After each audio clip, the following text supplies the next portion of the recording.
James' father bought a brand new Toyota Corolla.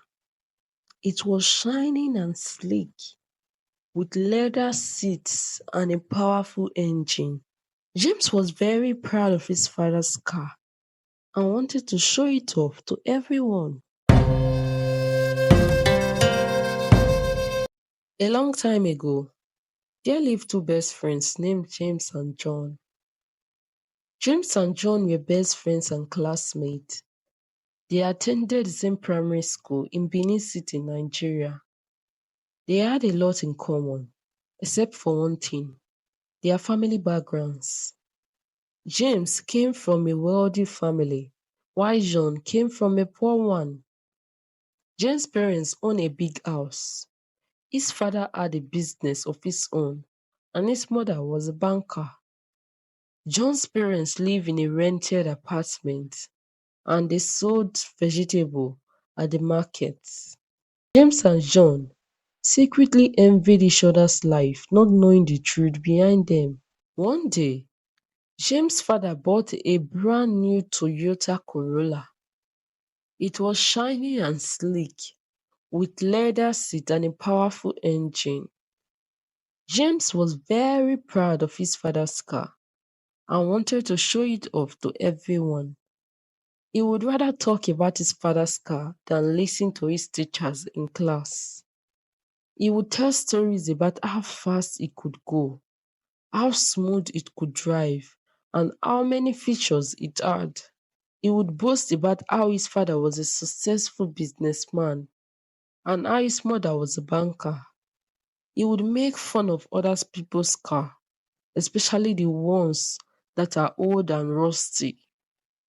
John loved to hear James' story, but he also felt sad and jealous. He wished he could ride in his father's car, or at least see it up close. He wondered why James never invited him to his house or offered him a lift.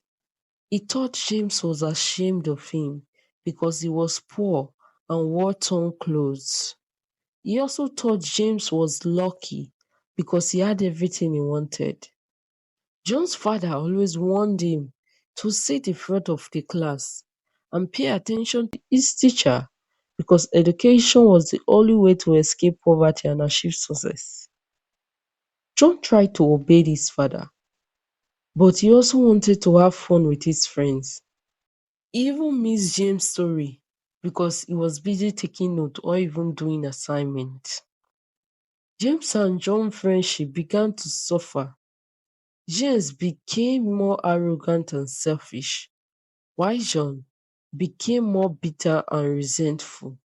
They stopped playing together after school and started hanging out with different groups of friends. James joined the rich kids who had expensive toys and clothes. John joined the poor kids who had nothing but their imagination and creativity. They rarely talked to each other except for a few words of farewell and greetings. John's parents noticed the change in their son. They saw him becoming more unhappy and withdrawn. They asked him what was wrong, but he refused to tell them because he blamed them for being poor. He hated his life and wished he could trade places with James, eating fried rice and chicken and riding in a new car. One day, one day, his parents cooked bitter leaf soup and eba for dinner. It was their usual meal and they always enjoyed it together. They thanked God for providing them with food and shelter, and then invited John to join them, but he refused, saying, "Every evening, eba, eba, eba, eba, please. I ate eba already, and we only eat tonight if I see something better than eba." He stormed into his room and slammed the door. That night, he cried himself to sleep, wishing he was born into James' family. His parents were hurt and confused by his behavior. They did not know what had gotten into him, but they prayed for God to show him mercy and clear his mind of any evil influence. That same week, Something surprising happened. James' parents, who knew John from school, spotted him while waiting to pick up James. They recognized him as James' friend and decided to offer him a ride. Hello, John. How are you doing? Do you need a lift? James' father asked. John was shocked and delighted. He could not believe his luck. He finally had a chance to ride in James' father's car and to see James home. He quickly agreed and ran towards the car. He opened the door and got in. He smiled at James' parents and thanked them for their kindness. James arrived a few minutes later. He was surprised and annoyed to see John on his father's car. He wondered what he was doing there and how he got in. He did not want John to ride with them or to see his house. He wanted to keep his friend away from his family. He tried to act casual, but he was nervous and angry. He hoped John would get off soon and leave them alone. He did not want to talk to him. They all rode quietly in the car until a call came in. James' father picked up the phone and answered it. It was his bank manager and he sounded angry. Hello, Mr. James. This is Mr. Okoro from First Bank. I am calling to remind you that your loan is overdue for payment and that this is your final warning. If you do not come on Monday to clear your debt, your car and your house you used as collateral will be seized with immediate effect. Do you understand? James' father was shocked and scared. He had taken a huge loan from the bank to buy the car and to expand his business. He had hoped to pay it back soon, but his business had failed. He had lost most of his money and his customers. He had no way to repay the loan. As James' father hung up the call, a heavy silence filled the car. He tried to hide his worry, but the tension was palpable. James glanced nervously at his father, sensing that something was wrong.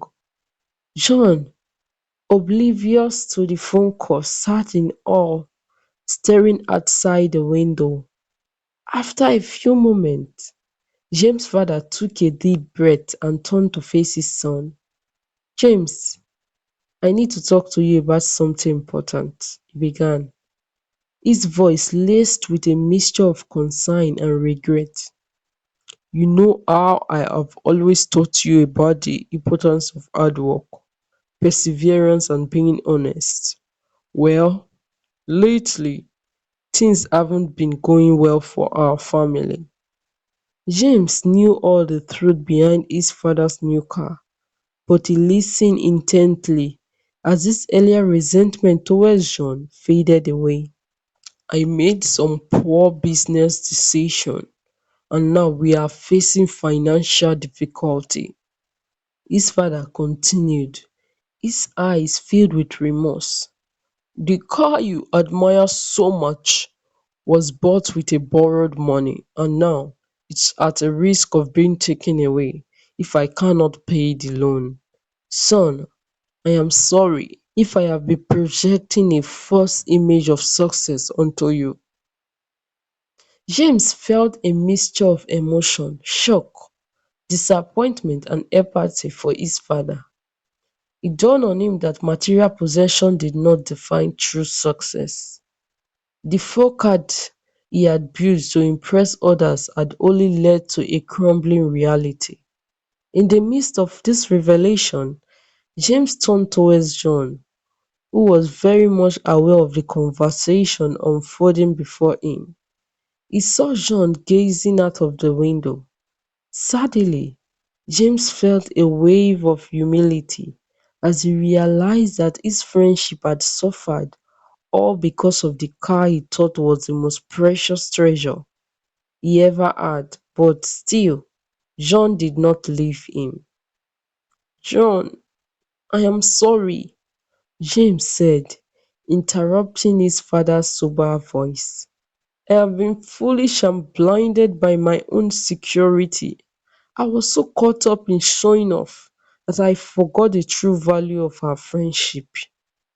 John turned to look at James, confused and curious. What are you talking about, James? With a newfound sincerity, James explained everything: his father's financial struggle, the debt and the impending danger to the car. John listened intently, his envy turning into concern and empathy for his friend. As the car came to a halt near James' house, the boy stepped out, realizing that their friendship was far more important than any material possession. James' parents thanked John for bringing some joy back into their son's life. From that day forward, James and John rekindled their friendship, knowing that genuine connections are built on trust, understanding and resilience, not material wealth. They helped each other to navigate the challenge they faced after James' father's car and house were seized. Together they learned a valuable lesson, that is, no family has it all. Those things you see in other family and is making you look down on your own family might not be what you truly think it is.